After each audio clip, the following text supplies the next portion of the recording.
ആരാ തന്നേന്ന്.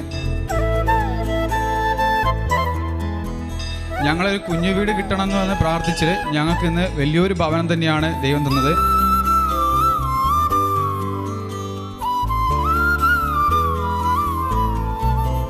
ഞങ്ങൾ പെയിൻ്റ് അടിക്കണമെന്ന് കരുതിയല്ല, പക്ഷെ നല്ല പെയിൻ്റ് അടിക്കാൻ പറ്റി. മതിൽ കെട്ടണമെന്ന് കരുതിയല്ല, മതിൽ കെട്ടാൻ പറ്റി. ആ വീട്ടിലേക്ക് ഇനിയൊരു സാധനം വാങ്ങാനില്ല.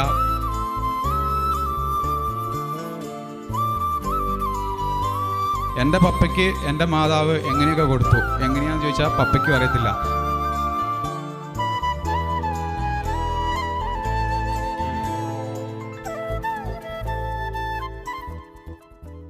സ്നേഹമുള്ളവരെ, എൻ്റെ പേര് ജോസ് എം ജെ മടത്തിക്കുന്നേൽ. വീട് മാനന്തവാടിയാണ്, വയനാട് ജില്ലയിൽ. ഞാനിവിടെ ആയിരിക്കുന്നത് എനിക്കും എൻ്റെ കുടുംബത്തിനും അമ്മ വഴി ദൈവം നൽകിയ അനുഗ്രഹങ്ങൾ ഏറ്റുപറയാൻ വേണ്ടിയിട്ടാണ്. ആദ്യമായിട്ട് ഞാൻ പറയാൻ പോണത് എൻ്റെ വീട് പണിയെക്കുറിച്ചാണ്. ഞങ്ങൾ 20 കൊല്ലം അധികമായി ഞങ്ങൾ നല്ലൊരു വീട് കിട്ടാൻ വേണ്ടിയിട്ട് ഞങ്ങൾ ആഗ്രഹിക്കുകയായിരുന്നു. അപ്പോൾ എൻ്റെ ചെറുപ്പം തൊട്ടേ എൻ്റെ അമ്മ ഞങ്ങളോട് പറയുമായിരുന്നു നല്ലൊരു കുഞ്ഞു വീട് കിട്ടാൻ വേണ്ടി പ്രാർത്ഥിക്കണമെന്ന്.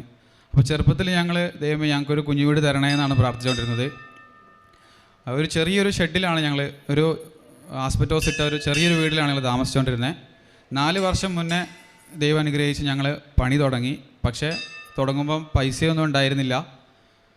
ഞങ്ങളെന്നാലും പപ്പ എങ്ങനെയോ തുടങ്ങി. ഞങ്ങൾ കൃഷിയെ മാത്രം ആശ്രയിച്ച് ജീവിക്കുന്നവരായിരുന്നു. പ്രളയം വന്നിട്ട് വാഴക്കൃഷിയായിരുന്നു, എല്ലാം നശിച്ചു പോവുക ചെയ്തേ. ഞങ്ങൾ മുടക്കിയ മുതൽ പോലും കിട്ടാത്ത സാഹചര്യങ്ങളുണ്ടായി. ആ സാഹചര്യത്തിൽ നിന്നാണ് ഞങ്ങൾ വീട് പണി തുടങ്ങിയത്. ഞങ്ങൾ ചെറുപ്പം മുതലേ എൻ്റെ ചാച്ചനും അമ്മച്ചിയും ഞങ്ങൾക്ക് പറഞ്ഞു തന്നതുപോലെ ഞങ്ങൾ പള്ളിയിൽ പോവും, പ്രാർത്ഥിക്കുകയൊക്കെ ചെയ്യുമായിരുന്നു. പക്ഷേ ജീവിതത്തിൽ ഒരു അനുഭവമായിട്ട് ഒന്നും ഉണ്ടായില്ല.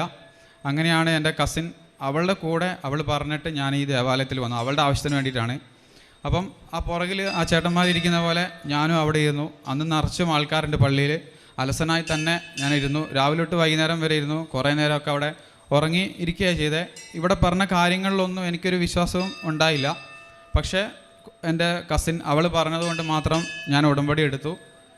ഞാൻ കുറച്ചൊക്കെ അത് ഫോളോ ചെയ്തു. കുറേ കഴിഞ്ഞപ്പോൾ അത് മറന്നുപോയി. പിന്നെ ആ കാര്യം തന്നെ മറന്നുപോയാണ് ചെയ്തത്. പിന്നെ ഈ അടുത്ത കാലത്ത് എൻ്റെ ഒരു കൂട്ടുകാരത്തി ഞങ്ങളുടെ അവസ്ഥ മനസ്സിലാക്കിയപ്പം എന്നോട് പറഞ്ഞു, നീ ഉടമ്പടി എടുക്ക്, മാതാവ് അനുഗ്രഹിക്കുമെന്ന് പറഞ്ഞു. അപ്പോൾ അന്ന് ഇവിടെ വന്ന് ചെയ്യാൻ പറ്റില്ല. അപ്പോൾ ഞാൻ ഓൺലൈനായിട്ട് ഉടമ്പടി എടുക്കുകയാണ് ചെയ്തത്. അപ്പോൾ പണ്ട് തന്ന പ്രാർത്ഥന ബുക്കുകൾ കാശുരൂപമൊക്കെ ഉണ്ടായിരുന്നു. അപ്പം എനിക്കൊരു വിശ്വാസം പിന്നെയും തോന്നി. ഞാൻ ആദ്യം തൊട്ട് പിന്നെയും പ്രാർത്ഥിക്കാൻ തുടങ്ങി. അങ്ങനെ ആ രണ്ടാമത് ഉടമ്പടി പുതുക്കിയ ശേഷം ഞങ്ങളുടെ വീട് പണി കുറച്ചും കൂടെ സ്പീഡായിട്ട് തീരാൻ തുടങ്ങി. എൻ്റെ പപ്പനെ ചോദിച്ചാൽ പപ്പയ്ക്ക് അറിയത്തില്ല എവിടുന്നാണ് പൈസ കിട്ടിയേ, ആരാ തന്നേന്ന്. ഞങ്ങളൊരു കുഞ്ഞു വീട് കിട്ടണമെന്ന് പറഞ്ഞ് പ്രാർത്ഥിച്ച് ഞങ്ങൾക്ക് ഇന്ന് വലിയൊരു ഭവനം തന്നെയാണ് ദൈവം തന്നത്. അപ്പം ഞങ്ങളുടെ പപ്പേൻ്റെ ബാക്കി സഹോദരങ്ങൾക്കും അമ്മേൻ്റെ വീട്ടിലും ഒക്കെ എല്ലാവർക്കും നല്ല നല്ല വീടുണ്ടായിരുന്നു. ഞങ്ങൾക്ക് മാത്രമായിരുന്നു ഇല്ലാതിരുന്നത്. അപ്പം പെരേക്കൂടലിനൊക്കെ വരുമ്പം അവർക്ക് അത്ഭുതമാണ് ഇത്രയും നല്ലൊരു ഭവനം എങ്ങനെ കിട്ടിയെന്ന്. ഞങ്ങൾക്ക് എല്ലാവർക്കും പറയാനേ ഉള്ളൂ, അമ്മേൻ്റെ കൃപാസന അമ്മേൻ്റെ മാതാവിൻ്റെ സഹായത്തോടെ ദൈവം ഞങ്ങൾക്ക് തന്ന ഭവനാണ്. എല്ലാവർക്കും പലരും ചോദിക്കുന്നുണ്ട്, നിങ്ങൾക്ക് വിദേശത്ത് നിന്ന് ആരെയും പൈസ തന്നോ? ഒരിക്കലുമല്ല, ആരും ഞങ്ങളങ്ങനെ സഹായിച്ചിട്ടില്ല. എൻ്റെ പപ്പയ്ക്ക് എൻ്റെ മാതാവ് എങ്ങനെയൊക്കെ കൊടുത്തു, എങ്ങനെയാണെന്ന് ചോദിച്ചാൽ പപ്പയ്ക്കും അറിയത്തില്ല. പപ്പ പറയും, എൻ്റെ ആ സമയത്ത് ആരൊക്കെയോ വഴി എങ്ങനെയോ പൈസ കിട്ടി, അത് പൂർത്തീകരിച്ചു. ഞങ്ങൾ പെയിൻ്റ് അടിക്കണമെന്ന് കരുതിയല്ല, പക്ഷെ നല്ല പെയിൻ്റ് അടിക്കാൻ പറ്റി. മതിൽ കെട്ടണമെന്ന് കരുതിയല്ല, മതിൽ കെട്ടാൻ പറ്റി. ആ വീട്ടിലേക്ക് ഇനിയൊരു സാധനം വാങ്ങാനില്ല, ഒരു മെയിൻ്റനൻസ് പണിയോ ഇനി അഡീഷണലായിട്ട് എടുക്കാനില്ല. അത്രയും മനോഹരമായിട്ടുള്ളൊരു വീട് ദൈവം തന്നു. അപ്പം പെരേക്കൂടലിന് സമയത്ത് നമുക്ക് കൊറോണ കൂടുതൽ കൂടി.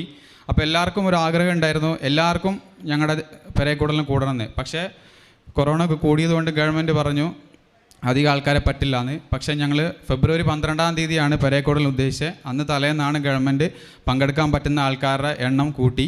അപ്പം 3 നേരമായിട്ട് ഏകദേശം 1000 പേരോളം, രാവിലെ ഉച്ചയ്ക്കും വൈകുന്നേരം രാത്രിയായിട്ട് 1000 പേരോളം ഞങ്ങളെ വീട്ടിൽ വന്ന് കണ്ട് അവർക്കും വലിയ അത്ഭുതവും സന്തോഷമാണ് ഞങ്ങളുടെ ഭവനം കണ്ടിട്ട്. അപ്പം അതിന് നന്ദി പറയാനാണ് ഞാനിവിടെ വന്നിരിക്കുന്നത്. അതുപോലെ തന്നെ മറ്റൊരു കാര്യം കൂടെ പറയാനുള്ളത്, എൻ്റെ വീട്ടിൽ ഞങ്ങൾ ഒരു കൂട്ടുകുടുംബം പോലെയാണ്. എൻ്റെ പപ്പയ്ക്ക് 10 സഹോദരങ്ങളുണ്ട്. ഞങ്ങൾ 6 സഹോദരങ്ങൾ ഒരുമിച്ചാണ് താമസിക്കുന്നത്. എല്ലാവരുടെ വീട്ടിലും ഒരേ സമയത്ത് കൊറോണ വന്നു. എൻ്റെ പപ്പയ്ക്ക് വന്നു, പപ്പേൻ്റെ ആങ്ങളമാരുടെ ചാച്ചനും അമ്മയ്ക്കും എല്ലാവർക്കും വന്നു. പക്ഷേ ദൈവം അനുഗ്രഹിച്ച് അവരുടെ കൂടെ ഞാൻ കിടന്നതാണ്, ഭക്ഷണം കഴിച്ചതാണ്, ഒരുമിച്ച് പോയതാണ്. ദൈവം അനുഗ്രഹിച്ച് എന്നെ കൊറോണ പിടിച്ചേ ഇല്ല. ഞാനിപ്പോൾ എറണാകുളത്ത് IELTS പഠിക്കുകയാണ്. ഈ ശനിയാഴ്ചയാണ് എക്സാം. അവിടെയും ഞാൻ കൂടെ കഴിഞ്ഞവർക്കും ഒക്കെ കൊറോണ പിടിച്ചു. പക്ഷേ എനിക്ക് മാത്രം ദൈവം കൊറോണ തന്നില്ല. അത് ഞാൻ വിശ്വസിക്കുന്നുണ്ട്. എൻ്റെ അമ്മ എന്നെ കാത്തു പാലിച്ചതാണെന്ന്. മറ്റൊരു കാര്യം പറയാനുള്ളത്, ഞാൻ IELTS ചേരുമ്പം ക്ലാസ് തുടങ്ങുന്നതിന് മുന്നേ ഇവിടെ വന്ന് പ്രാർത്ഥിക്കണമെന്ന് എനിക്ക് ആഗ്രഹം ഉണ്ടായിരുന്നു. അപ്പോൾ ഞാൻ എൻ്റെ കസിൻ്റെ കൂടെയാണ് എറണാകുളത്ത് നിന്നത്. അപ്പോൾ ചേട്ടായി എന്തോ ആവശ്യത്തിന് ആലപ്പുഴയിൽ പോകണമെന്ന് പറഞ്ഞു. അപ്പോൾ ഞാൻ പറഞ്ഞു ഞാനും ഉണ്ട്, എനിക്ക് കൃപാസനത്തിൽ പോകണമെന്ന് പറഞ്ഞു. അപ്പം ഞാൻ വന്നു, ഇവിടെ പ്രാർത്ഥിച്ചു. ചേട്ടായിയും എൻ്റെ കൂടെ വന്നു. ചേട്ടായിക്കും അങ്ങനെ വിശ്വാസമൊന്നും ഉണ്ടായിരുന്നില്ല. ചേട്ടായിക്ക് കുറേ ബിസിനസ് നടത്തി പൊളിഞ്ഞു പോയിട്ട് കുറേ കടങ്ങളുണ്ടായിരുന്നു. അപ്പോൾ ചേട്ടായി ഇവിടെ ജസ്റ്റ് വന്ന് ഇത്രേ പറഞ്ഞുള്ളൂ, മാതാവേ എനിക്ക് ഈ കടം വീട്ടാനുള്ള ഒരു വഴി നീ കാണിച്ചു തരണേന്ന്. ഞങ്ങൾ ഇവിടെ നിന്ന് അങ്ങ് പാസ് ചെയ്ത് തിരികെ എറണാകുളത്ത് പോവുകയാണ്. അന്നേരം തന്നെ ചേട്ടാൻ്റെ കൂട്ടുകാരൻ്റെ മെസ്സേജ്, ഗാംബിയ എന്നൊരു വെസ്റ്റ് ആഫ്രിക്കൻ കൺട്രിയാണ്, അവിടെ പറഞ്ഞ ഒരു ഹൈപ്പർ മാർക്കറ്റിൽ അസിസ്റ്റൻറ്റ് മാനേജറായിട്ട് വേക്കൻസി ഉണ്ട്, നീ അപ്ലൈ ചെയ്യുന്നുണ്ടെന്ന് ചോദിച്ചു. ചേട്ടായി അപ്ലൈ ചെയ്തു. അപ്പോൾ എന്നോട് പറഞ്ഞു നീ പ്രാർത്ഥിക്കണം എന്ന് പറഞ്ഞു. ഞാൻ ഈ കഴിഞ്ഞ മാസങ്ങളിൽ 3-4 പ്രാവശ്യം ഇവിടെ വന്ന് പ്രാർത്ഥിച്ചു. ചേട്ടായിക്കും വേണ്ടി ഞാൻ പ്രാർത്ഥിച്ചു. ചേട്ടായി കഴിഞ്ഞ ദിവസം ഗാംബിയയിലെത്തി. പലരും വിചാരിക്കും ആഫ്രിക്കൻ കൺട്രി ആയതുകൊണ്ട് പേടിച്ചാണ് എല്ലാവരും പറഞ്ഞു വിട്ടത്. പക്ഷേ നമ്മളെ കേരളത്തെ പോലെ തന്നെ ഒരു കൺട്രിയാണ് ഗാംബിയ എന്ന് പറയുന്നത്. അപ്പോൾ ചേട്ടായി പറയുകയാണ്, ആ കമ്പനിക്കാരെ വിട്ട വണ്ടി ബെൻസ് കാറിലാണ് ചേട്ടായിനെ ഇവിടുന്ന് കൂട്ടിക്കൊണ്ട് പോകുന്നത്. അത്രയും വലിയൊരു അനുഗ്രഹമാണ്. മാതാവ് വലിയ വിശ്വാസത്തോടെയൊന്നും അല്ല ചേട്ടായി വന്നിവിടെ പ്രാർത്ഥിച്ചത്. പക്ഷേ വെറുതെ ഒന്ന് പറഞ്ഞതേ ഉള്ളൂ, എൻ്റെ മാതാവ് എനിക്ക് എൻ്റെ കടം വീട്ടാനൊരു വഴി കാണിച്ചു തരണത്. വിദേശത്ത് പോകണമെന്ന് ആഗ്രഹിക്കുകയോ പറയുകയോ ഒന്നും ചെയ്തിട്ടില്ലായിരുന്നു. പക്ഷേ മാതാവ് കൂട്ടിക്കൊണ്ട് പോയി. അപ്പോൾ ചേട്ടാ ഞങ്ങൾ പറയുന്നത് എൻ്റെ ബെൻസ് കാറിലാണ് അവർ കൂട്ടാൻ വേണ്ടി വന്നേ. നമ്മുടെ ഇവിടെ നോക്കുവാണെങ്കിൽ ഒരു ദിവസം 2500-3000 രൂപ കൊടുക്കുന്ന തരത്തിലുള്ള നമ്മൾ വാടകയ്ക്ക് അല്ലെങ്കിൽ ഒരു ദിവസം പേ ചെയ്യേണ്ട തരത്തിലുള്ള ഒരു റൂം, അതാണ് ചേട്ടായിക്ക് 2 വർഷത്തേക്ക് അവിടെ കൊടുത്തത്. അത്രയും സെറ്റപ്പായിട്ടുള്ള ഒരു സ്ഥലം മാതാവ് കൊടുത്തു. ചേട്ടായി ഇന്ന് തൊട്ട് അവിടെ ജോയിൻ ചെയ്തു.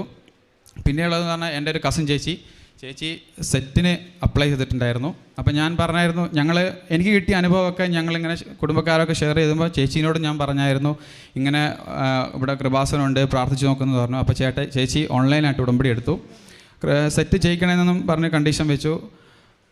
എക്സാം ഒരു ഞായറാഴ്ചയാണ്. അന്ന് കൊറോണ വന്നതുകൊണ്ട് അത്യാവശ്യം കടകൾ മാത്രമേ തുറന്നിട്ടുള്ളൂ, മറ്റ് കടകളൊന്നുമില്ല. ചേച്ചി എക്സാം സെൻറ്ററിലെത്തി കയറാൻ നോക്കുമ്പോൾ ഹാൾ ടിക്കറ്റ് എടുത്തില്ല. ചേച്ചി ഫുള്ള് ടെൻഷനായി. അപ്പം അതിൻ്റെ പ്രിൻ്റ് അതിൻ്റെ കോപ്പി ഫോണിലുണ്ട്. അപ്പോൾ ഫോട്ടോസ്റ്റാറ്റ് കടയിൽ തപ്പി ഇവർ പുറത്തേക്ക് പോയി. അപ്പോൾ അന്ന് ഞായറാഴ്ചയും കൂടിയാണ്, ലോക്ക്ഡൗൺ ആയതുകൊണ്ട് ഇതില്ല എന്ന് പറഞ്ഞു. അപ്പോൾ ചേച്ചിക്ക് ഭയങ്കര ടെൻഷനായി. പക്ഷേ അന്നേരം ചേച്ചീൻ്റെ ചെവിയിൽ വന്നിട്ട് ഒരു ശക്തി പറയുകയാണ്, അവിടെ ഒരു സൂപ്പർ മാർക്കറ്റ് ഉണ്ടെന്ന് പറഞ്ഞ് ഇങ്ങനെ ശക്തി പറയുകയാണ്. അപ്പോൾ ആ ചേച്ചി സൂപ്പർ മാർക്കറ്റിലേക്ക് പോയി. അപ്പോൾ സൂപ്പർ മാർക്കറ്റിനോട് ആ ചേട്ടനോട് ചോദിച്ചു, നിങ്ങൾ ഇവിടെ പ്രിൻ്റർ ഉണ്ടോയെന്ന് ചോദിച്ചു. അപ്പോൾ അയാൾ കരുതിയത് ഇവിടെ പ്രിൻ്റർ വിൽക്കാനുണ്ടോയെന്നാണ്. അപ്പോൾ അദ്ദേഹം പറഞ്ഞു ഇല്ല എന്ന് പറഞ്ഞു. അപ്പോൾ ചേച്ചി ഇറങ്ങി. അപ്പോൾ പിന്നെയും ചെവിയിൽ ഒരു ശക്തി പറയുകയാണ്, പ്രിൻ്റ് എടുത്ത് തരുമോ എന്ന് ചോദിക്കാൻ. കാരണം അവിടെ അവർ ഡിസ്പ്ലേ ചെയ്ത് വെച്ചിട്ടുണ്ട്, തക്കാളിക്ക് ഇത്ര രൂപ ഇതൊക്കെ പറഞ്ഞ് ഒരു ഫോട്ടോസ്റ്റാറ്റ് കോപ്പി ആയിട്ട് അവിടെ പ്രിൻ്റ് വെച്ചിട്ടുണ്ട്. അപ്പോൾ പറഞ്ഞു ഇതേപോലെ എനിക്ക് എടുത്ത് തന്നാൽ മതി എന്ന് പറഞ്ഞു. അപ്പം ചേച്ചി അവിടെ പോയിട്ട് അദ്ദേഹത്തോട് അങ്ങനെ പറഞ്ഞപ്പോൾ ചേച്ചീനോട് ചോദിച്ചു, നിങ്ങളോട് ആരാ ഈ സൂപ്പർ മാർക്കറ്റിൽ പ്രിൻ്റർ ഉണ്ടെന്ന് പറഞ്ഞതെന്ന് ചോദിച്ചു. അപ്പോൾ പറഞ്ഞു എനിക്കൊരു ശക്തി ഇങ്ങനെ തോന്നി, ഞാനങ്ങനെ അതുകൊണ്ട് വന്നതെന്ന് പറഞ്ഞു. ചേച്ചി പോയി പ്രിൻ്റ് എടുത്തു, പോയി എക്സാം എഴുതിയിട്ട് ചേച്ചി അത്ഭുതം എന്ന് പറയട്ടെ, ചേച്ചി പാസ്സായി. ആ സെറ്റ് എക്സാമിൽ എനിക്ക് കറക്റ്റ് പറയാൻ അറിയത്തില്ല, ഏതോ ഒരു രീതിയിൽ ഏറ്റവും ടോപ്പ് 120 പേർക്കാണ് ഇത്ര മാർക്ക് വന്നേക്കുന്നത്. ആ 120 പേരിൽ എൻ്റെ ചേച്ചിയുണ്ട്. ചേച്ചിക്ക് പാസ്സാവാൻ പറ്റി. ഇതെല്ലാം ഇവിടെ വന്ന് പ്രാർത്ഥിച്ച് മാതാവിൻ്റെ അനുഗ്രഹമാണ്. എല്ലാവർക്കും യേശുനാമത്തിൽ എല്ലാവരുടെയും പേരിൽ യേശുനാമത്തിൽ നന്ദി പറയുന്നു. ഇവിടെ പറയുന്ന കണ്ടീഷൻസ് ഞാനങ്ങനെ പാലിക്കാറുണ്ടായിരുന്നു. പള്ളിയിൽ പോകാറുണ്ട്, കുമ്പസാരിക്കാറുണ്ട്. ഇവിടുന്ന് വരുന്ന പത്രമൊക്കെ ഞാൻ ബാക്കിയുള്ളവർക്ക് കൊടുക്കായിരുന്നു. ഇവിടുന്ന് വരുമ്പോഴൊക്കെ ഞാൻ പത്രം വാങ്ങും. ഞാൻ പോകുന്ന ഒന്നല്ല പോസ്റ്റലിൽ അയച്ചു കൊടുക്കും, എൻ്റെ കൂട്ടുകാർക്ക് അയച്ചു കൊടുക്കും. ഇവിടുത്തെ ഈ അച്ഛൻ്റെ പ്രസംഗത്തിൻ്റെ ലിങ്കും ഒക്കെ അയച്ചു കൊടുത്ത് എല്ലാവരോടും കാണാനും കേൾക്കാനൊക്കെ പറയും. അപ്പം ഞാൻ പറഞ്ഞത് ശേഷം 4 പേര് എൻ്റെ ഉടമ്പടി ഞാൻ പറഞ്ഞ ശേഷം ഓൺലൈനായിട്ടാണ് അവർ ഉടമ്പടി എടുത്തിട്ടുണ്ട്. പിന്നെ എൻ്റെ ഒരു കൂട്ടുകാരൻ, അവൻ വിസിറ്റിംഗ് വിസയിൽ ബിടെക് കഴിഞ്ഞിട്ട് ഗൾഫിൽ പോയി. അപ്പോൾ അവൻ വിസിറ്റിംഗ് വിസേൻ്റെ കാലാവധിയും കഴിഞ്ഞു. അവൻ തപ്പിയിട്ട് ജോലിയൊന്നും കിട്ടിയില്ല. പക്ഷേ അവൻ എന്നോടൊന്നും അങ്ങനെ പറഞ്ഞില്ല. ഞാനൊരു ദിവസം അവൻ്റെ വീട്ടിൽ പോയപ്പോൾ അവൻ്റെ പപ്പ ഭയങ്കര സങ്കടപ്പെട്ടിട്ട് എന്നോട് ഇങ്ങനെ പറഞ്ഞു, അവനിങ്ങനെ പോയി കിട്ടിയില്ല, ജോലി കിട്ടിയില്ല, നീ ഒന്ന് പ്രാർത്ഥിക്കണം എന്ന് പറഞ്ഞു. അപ്പോൾ ഞാൻ പറഞ്ഞു, ഇങ്ങനെ കൃപാസനം എന്ന് പറഞ്ഞുകൊണ്ട് നിങ്ങൾക്ക് വിശ്വാസമാവോ ഇല്ലയോ എന്നറിയത്തില്ല, നിങ്ങളവിടുത്തെ സാക്ഷ്യങ്ങൾ കേൾക്കുക, നമ്മുടെ മനുഷ്യൻ്റെ ചിന്തയ്ക്കും ബുദ്ധിയിലേക്കാട്ടൊക്കെ ഉപരിയായിട്ടാണ് അവിടെ കാര്യങ്ങൾ നടക്കണേ. അപ്പോൾ നിങ്ങൾ കണ്ടു നോക്കുക, നിങ്ങൾക്ക് താല്പര്യം ഉണ്ടെങ്കിൽ ഓൺലൈൻ ഉടമ്പടി എടുക്കുമെന്ന് പറഞ്ഞു. ഞാൻ എന്നിട്ട് ലിങ്കൊക്കെ അയച്ചു കൊടുത്തു. അവരെടുത്തോന്ന് അറിയത്തില്ല. പിന്നെ അവനും എൻ്റെ കൂട്ടുകാരനും ഇതേപോലെ പറഞ്ഞു കൊടുത്തു. അവന് ഓൺലൈൻ ഉടമ്പടി എടുത്തു. കഴിഞ്ഞ ദിവസം അവനൊരു കമ്പനിയിൽ ജോലി കിട്ടി. 70,000 80,000 എത്ര ശമ്പളം ഉണ്ടെന്ന് പറഞ്ഞു. ഇതും മാതാവിൻ്റെ അനുഗ്രഹത്താൽ അവന് കിട്ടിയതാണ്. ദൈവത്തിന് നന്ദി.